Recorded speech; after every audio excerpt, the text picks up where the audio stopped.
बिस्मिल्लाहिर्रहमानिर्रहीम। बहुत से नौजवान कहते हैं हम दुआ मांगते हैं, दुआ कबूल नहीं होती। अल्लाह ने कहा क्यों? उदऊनी अस्तजिब लकुम, मांगो मैं तुम्हें अता करूंगा। जब हर दुआ कबूल नहीं करता तो कहा क्यों? तवज्जो है। एक आदमी फसल लगा रहा है, इब्तदाई मराहिल के अंदर है, तो वो चाहेगा अभी फ़ौरन बारिश ना हो, ज़रा ये जो बीज डाले हैं ये मजबूत हो जाएं, थोड़ा पानी की ज़रूरत हो थोड़ा थोड़ा सा पानी डाल देता है। दूसरा बेचारा शहर में है, गर्मी की शिद्दत है, वो कहता है परवरदिगारा बारिश हो जाए। किसान दुआ मांगता है परवरदिगारा अभी बारिश ना हो नहीं तो फसल उजड़ जाएगी। तवज्जो है। ये दुआओं का टकराव बता रहा होता है। अल्लाह बेहतर जानता है उसे पानी कब बरसाना। ये दुआओं का टकराव है, कोई कुछ मांगता है कोई कुछ मांगता है। वो खुदा बेहतर जानता है उसे क्या अता करना है, किसे अता करना है, कहाँ बारिश नाजिल करनी है। तवज्जो से सुनिएगा, मैं चंद मतालिब को पेश कर रहा हूँ। अहदीस में है, पूछा मासूम से पूछा, कहा मौला दुआएं हमारी कबूल नहीं होती, और बाज़ हम ऐसे अफराद देखते हैं बहुत गुनहगार हैं, यहाँ दुआ मांगते हैं वहाँ कबूल हो जाती। हम दुआएं मांग मांग के यहाँ पे महीने गुजर गए, कई कई महीनों से रो रो के हाल हो गए, बीमार हो गया, दुआ कबूल ही नहीं हो रही। मौला ने कहा बाज़ अफराद का मांगना खुदा को पसंद नहीं होता। ऐसे आके मांगता है कि अल्लाह कहता है इसे फ़ौरन दे दूँ, फिर ना मांगे। पता नहीं तवज्जो है या नहीं। कुछ ऐसे मांगने वाले, कहा ना कि गुनहगार तो मांगते हैं पूरी हो जाती है, कुछ ऐसे मांगने वाले होते हैं खुदा कहते हैं इसका मांगना मुझे पसंद नहीं, ये दोबारा ना मांगे, इसे फौरन अता कर दिया। क्या कुछ ऐसे मांगते हैं खुदा कहते हैं इसकी नहीं सुनूंगा, इसका मांगना मुझे बड़ा पसंद है।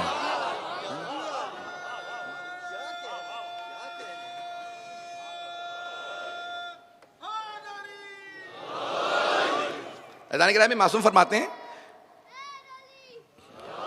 कुछ का मांगना खुदावंद मुताल को इतना पसंद होता है, इतना फरिश्तों से खुद कहता रहता है नहीं इसकी नहीं सुन रहा। का परवरदिगारा ये बड़ा अच्छा मांग रहा है, का इसीलिए तो सुन नहीं रहा, ये अच्छे अंदाज से मांग रहा है, मुझे इसका मांगना बहुत पसंद है। परवरदिगारा ये जो अपने लिए चाह रहा है वो तू इसे नहीं दे रहा। सुनिएगा, गौर से सुनिएगा, मासूम फरमाता क्या परवरदिगारा अपने लिए मांग रहा है तो इसको नहीं दे रहा। क्या तुम नहीं जानते इसी दुआएं जो मैं नहीं सुन रहा ये महीनों से मांग रहा, इसके बदले में मैं आखिरत में क्या देने वाला हूं। अगर इसे खुद भी पता चल जाए कि मुझे आखिरत में क्या मिलने वाला, तो रो रो के कहे परवरदिगारा कोई दुआ कबूल ना कर। ये खुद मुझसे कहे कोई दुआ कबूल ना कर, हमें क्या अंदाजा था इतना सवाब मिलने वाला है। वो जो नहीं दुआ सुनता उसका भी इंसान को अगर अंदाजा हो जाए कि अजर सवाब कितना है। अज़ान गिरामी अजर सवाब को ज़हन में रखिए, आपका खुदा से राबिता बहुत ज़रूरी है।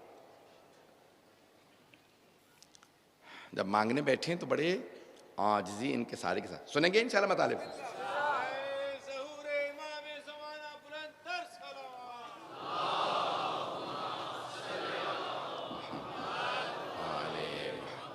वाजिल फरज। चंद चीज़ें जिनकी वजह से दुआ कबूल नहीं होती उन्हें पेश करना चाह रहा हूँ। इनक़ता ज़रूरी है लेकिन उसके साथ साथ शराइत भी हैं, शराइत पूरी ना हो तो दुआ नहीं कबूल होती। किताब का नाम है मकारिमुल अखलाक, मरहूम तबरसी की किताब है, 700 साल पहले लिखी गई। हबीब खुदा फरमाते हैं अगर एक लुक़मा, सिर्फ एक लुक़मा अगर कोई हराम खा ले तो 40 दिन तक दुआ कबूल नहीं होती। अगर कोई नजिस चीज़, कोई हराम चीज़ खा ले, कहा या रसूलल्लाह ये जानते हुए है या ना जाने में भी, अनजाने में भी कोई खा ले? तवज्जो है। जानते बूझते हुए किसी ने खा लिया हराम, ये उसके लिए है, उसकी दुआ कबूल नहीं होती है। कोई अनजाने में भी खा जाए, हराम खा गया अनजाने में, कोई नजिस शय थी, कोई हराम था। जैसे अब पाकिस्तान के अंदर सुनने में आया था कि कस्साब यहाँ पता नहीं क्या कुछ बेचते रहे, हलाल जानवर के नाम पे हराम भी खिलाते रहे, गैर ज़बीहा भी खिलाते रहे। ऐसा है या नहीं? मालूम ही नहीं था। तो पैगंबर ने कहा अगर जानते हुए खाएं तो गुनाह भी है, जानते हुए खाएं तो गुनाह भी है, दुआ कबूल नहीं होगी। अगर अनजाने में खा ले तो गुनाह तो नहीं है, लेकिन वो जो खाया है असर तो होगा। अगर कोई आदमी मिसाल के तौर पे जहर खा ले और रोज़ क़यामत खुदा से लड़ पड़े मैं मरा क्यों, भाई जानते नहीं था किसने जहर दे दिया, तो अल्लाह ने कहा असर ऐसा था, उसका अजर दे दूंगा कि तू मारा गया, बेमौत मारा गया, उसे गुनाह दूंगा जिसने जहर दिया, लेकिन जो असर है वो मैं असर नहीं उठाऊंगा। जो जिस चीज़ में असर है वैसा असर बाकी रहेगा। पता नहीं बात पहुंचे नहीं पहुंचे। असर नहीं उठाया जाता, जो असर वज़ई, असर तकवीनी जो उसके अंदर है, इसकी बहस में नहीं ज़्यादा तफसील से जाऊंगा। इन चीज़ों का असर होता है। तो जाने गिरामी, पाक चीज़ खाना बहुत ज़रूरी है। आपने पुराने लोगों को देखा, कुछ भी पकाने लगते थे बार बार पाक करते थे। गोश्त पकाएंगे, ऐसा ना हो खून रह गया हो, पाक करेंगे उसे।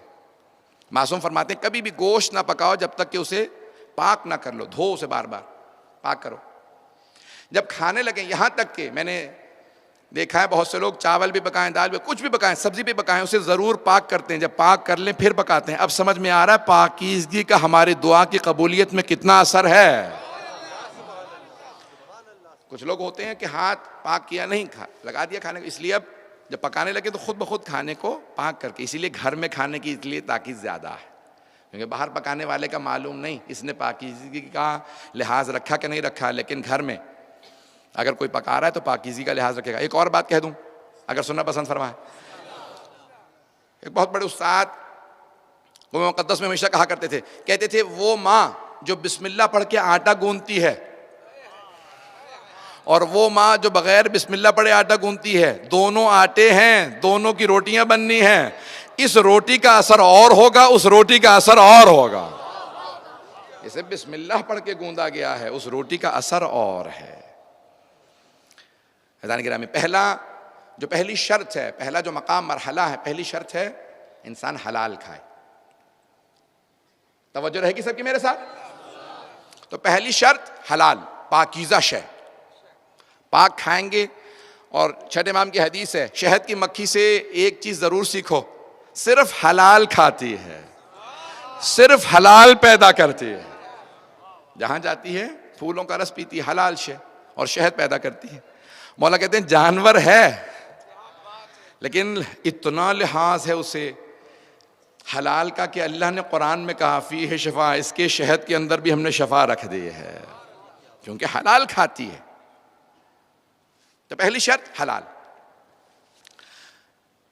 गस्बी ना हो, चाहे हलाल हो, है बकरा ज़िबा भी हुआ है, आपने 100 दफ़ा पाक भी कर लिया, है गस्बी, किसी यतीम का हक है, किसी बेवा का हक है, किसी मोमिन का हक है, इसका भी वही असर होगा। बहलूल दाना थे, सख्त जुमले कह रहा हूँ, अगर सुनना चाहेंगे तो आगे बढ़ूंगा। बहलूल दाना का नाम सुन रखा है सबने। तो एक बहुत बड़े उस ज़माने के सूफ़ी थे, वो उनके पास आए, कहने लगे कि भाई कुछ मुझे दर्स दीजिए, कुछ सबक दीजिए, मैं आपसे बात करना चाहता हूँ। अब वो माशाल्लाह पीर साहब थे, तो उनके साथ मुरीद भी बहुत ज़्यादा थे। मुरीदों ने कहा कि हुजूर आपको इश्तिबा हो गया, ये तो दीवाना है, किसी को अंदाज़ा नहीं था ये इश्क़ आले मोहम्मद में दीवाना, ये तो दीवाना है, मजनून है, इसे लोग पत्थर मारते हैं, सड़कों पे सोता है। थे वजीर, सिर्फ इश्क़ आले मोहम्मद में सड़क पे आ गए थे। देखें, दीवानेपन के लिए सर्टिफिकेट की जरूरत नहीं होती, हरकतें करने लगे हर आदमी कहेगा पागल। कौन अपना वजीर का घर छोड़ के सड़क पे सोएगा? वजीर थे हारून रशीद के, सड़क पे आके सोने लगे, तो हर आदमी कहने लगा भाई ये पागल हो गए, दिमाग खराब हो गया है, ताकि उनकी मुखबिरी ना हो जाए। तो अब तक़इये के अंदर सड़क पे सोने लगे, जो कोई फेंक देता खाना वहीं पे खा लेते। और क्यों? सिर्फ और सिर्फ इश्क़ आले मोहम्मद में, उसी दीवानगी में बड़े बड़े सबक दे जाते थे। सिर्फ इशारा करूंगा, फिर मैं ये जो बात पेश करना चाह रहा था उसे पेश करना चाहता हूँ। एक मर्तबा दरबार में आए, दीवानगी में भी दरबार में आते थे हारून, क्योंकि खालाजाद भाई चाहिए तो आने देते थे। आया तो आके तख्त पे बैठ गए, तो लोगों ने उतार के तख्त से मारना शुरू किया कि भाई ये खलीफा का तख्त है और तेरी इतनी जुर्रत, इतनी मजाल, खलीफा के तख्त पे बैठ जाए। जब मारा पीटा तो रोने लगे, बैठे रो रहे थे, इतने में खलीफा साहब आ गए। खलीफा हारून रशीद ने आके कहा कि क्या बात है, ये हारून इतना चीख चीख के रो क्यों रहा? कहा कि हुजूर आपके तख्त पे बैठ गया था, हमने इसे तख्त से उतार के बहुत मारा। कहा अच्छा मारा, फिर बहुत खुश हुआ, कहा अच्छा इसे मार पड़ी। फिर कहा बहलूल कब तक रोते रहोगे, चुप हो जाओ। कहा मैं अपने लिए नहीं, मैं तो तेरे लिए रो रहा हूं। कहा क्यों, मेरे लिए क्यों रो रहा है, मार तो तुझे पड़ी है। कहा मैं इतनी सी देर के लिए आले मोहम्मद के हक पे बैठा था, इतनी मार खाई है, तू तो कब से बैठा है सोच सोच के रो रहा, तुझे कितनी मार पड़ेगी? तवज्जो है ज़ाने गिराम। तो कहा मैं अपने लिए नहीं, मैं तो तुम्हारे लिए रो रहा हूँ, इतनी सी देर के लिए आले मोहम्मद का हक गस्ब किया था मैंने, चंद लहजे बैठा तो मैंने इतनी मार खाई है, तुम तो कब से हक गस्ब किए बैठे हो, सोच सोच के मुझे रोना आ रहा है कि तुझे कितनी मार पड़ेगी। ज़ाने गिरामी, बाज़ औक़ात कोई दीवाना होता है, दीवानगी में इतने बड़े बड़े पैगाम दे जाता है। तो अब जुनैद बगदादी या जो भी अब बहुत बड़े सूफी उनके मुरीद साथ में कहा भाई ये मजनून है, दीवाना है। कहा नहीं तुम नहीं जानते, ये सादिक आले मोहम्मद का शागिर्द है। वो भी जानते थे, उन्हें पता था कि ये आदमी आम आदमी नहीं है। कहा सबक दीजिए, मैं आपसे बात करना चाहता हूँ। उसने पूछा, कहा बात करनी आती है आपको? हजरत बहलूल ने पूछा। किससे? इतने नाम लेना मुनासिब नहीं, बहुत बड़े सूफी उनसे पूछने लगे कि आपको बात करनी आती है? उन्होंने कहा हाँ बात करनी आती। कैसे बात करते हैं? कभी आराम आराम से बात करनी चाहिए, अल्फाज अच्छे इस्तेमाल करने चाहिए, और जब बात करें तो दूसरे की भी सुने। और वो वजाहत करने लगे कि जितने मुस्तहब्बात हैं। उन्होंने कहा तुम तो जाहिल आदमी हो, तुम्हें तो बात तक करनी नहीं आती। उठ, ये कहाँ उठ के चले गए। शागिर्द कहने लगे हुजूर पूरा बगदाद देख रहा है, वो आपको ऐसी सी तौहीन आमेज जुमले कह के चला गया, आपको बात करने की ज़रूरत ही नहीं थी। कहा नहीं इसको तलाश करो कहाँ गया, मुझे फिर भी मिलना। अब वो शागिर्द कहने लगे हुजूर मसला क्या है, आप हमारे पीर हैं? कहा नहीं इसको तलाश करो। चले पीछे चले, कब्रिस्तान तलाश करते करते पहुँच गए कि कब्रिस्तान में बैठे खाना खा रहे हैं। कहा कि हुजूर वो दस्तरखान, वहाँ पे उसने कब्रिस्तान में दस्तरखान बिछा रखा है, वहाँ खाना खा रहा है। पहुँचे, टूटी हुई रोटियाँ। कहा बहलूल आपके साथ खाना खा सकता हूँ? कहा खाना खाना आता है तुम्हें? कहाँ खाना खाना आता है? कहा कैसे खाना खाते हैं? कहा लुकमा छोटा छोटा लेना चाहिए, पहले बिस्मिल्लाह पढ़ो, हर लुकमे के बाद अल्हम्दुलिल्लाह कहो, 20 मरतबा चबाओ फिर खाओ। कहा जाहिल तुझे तो खाना तक नहीं आता। फिर शागिर्दों ने महसूस किया हुजूर ये आपको गालियां बक रहा है, तौहीन कर रहा है, सारा शहर देख रहा है, आप क्यों इसके पीछे चलते हैं? कहा नहीं तुम्हें समझ में नहीं आ रहा है, ये कुछ ना कुछ सबक ज़रूर होगा इसके अंदर। कहा नहीं तुम्हें खाना नहीं आता। उठ के चले गए कहीं और तलाश करने लगे, देखा सहरा में बैठे हैं। कहा कि भाई हम कुछ नसीहत करो, मुआवजा करो। का तुम्हें पता है नसीहत मुआवजा क्या? कहा नहीं कुछ नहीं, आपने खुद ही बता दिया, मैं तो जाहिल हूँ, अब आप ही जानते हैं, आप बताइए। कहा अब तुम आए हो लाइन के ऊपर। जब इकरार कर ले कोई आदमी के नहीं जानता, उसे सिखाया जाता है। जो पहले से कह रहा हूं मैं सब कुछ जानता हूं, वो क्या सीखेगा? कहा अच्छा पहले ये बताइए, जो आप कह रहे थे बात करनी नहीं आती, बात कैसे की जाती है? कहा ये तो बात की बात है, आराम से बोलो, अल्फाज अच्छे हों। पहले ये देखो अल्लाह की खुशनुदी के लिए बोल रहे हो या मखलूक के लिए? किसकी खुशनुदी के लिए कलाम कर रहे हो? पहले तो बुनियाद तो सही करो, ये तो सारी बात की बातें हैं। कहा चले आपने मुझे बोलना सिखा दिया, अब ये बताइए खाते कैसे हैं?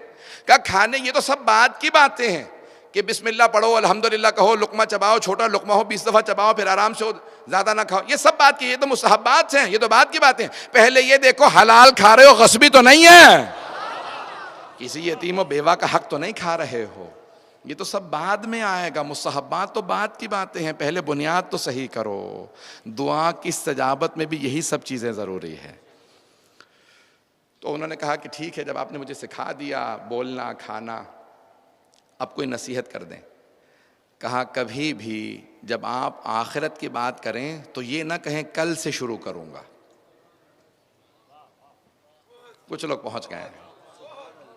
कहा जब भी आखिरत की बात करो तो हज़रत बहलूल ने कहा कभी भी ये ना कहना कल से शुरू करूंगा, जब भी आखिरत की बात करो तो कहो आज से अभी से शुरू करूंगा। क्योंकि जब कहोगे कल तो वो कल आती ही नहीं। मैं आज तो एग्जेम्प्टेड हूँ फिर, क्योंकि मैंने अपने लिए खुद ही कह दिया कल से काम शुरू करूँगा। आज फिर भी मैं इस्तिस्ना हूँ। तवज्जो है? जब इंसान कहता है ना कल से इंशाअल्लाह, तो फिर आज फिर वो नमाज कज़ा कर, कल से नमाज पढ़ूंगा, आज फिर नमाज कज़ा कर दी। कल से हलाल खाऊंगा, आज फिर इसका मतलब है शुबह वाली चीज़ खा लेगा। कल से माँ बाप का एहतराम शुरू करूँगा, आज फिर इसका मतलब है गुस्ताखी की नीयत बाकी है। पता नहीं तवज्जो है या नहीं। कहें मैं अभी से शुरू करूँगा, जो नमाज रह गई है आज की उसे अदा कर लूँ, फिर कल का दिन इंशाअल्लाह मुझे नया रिज़्क़ भी देगा, नया सलीका भी देगा, नई इबादत की मोहलत भी देगा, नया दिन शुरू होगा, मेरे लिए बहुत सी बरकतें लेके आएगा। इसी को कहते हैं इनक़िता, दुनिया से कट जाना, खुदा से लौ लगाना। इंसान खुदा से जब वाबस्ता हो तो वो फिर कल का इंतज़ार नहीं करता।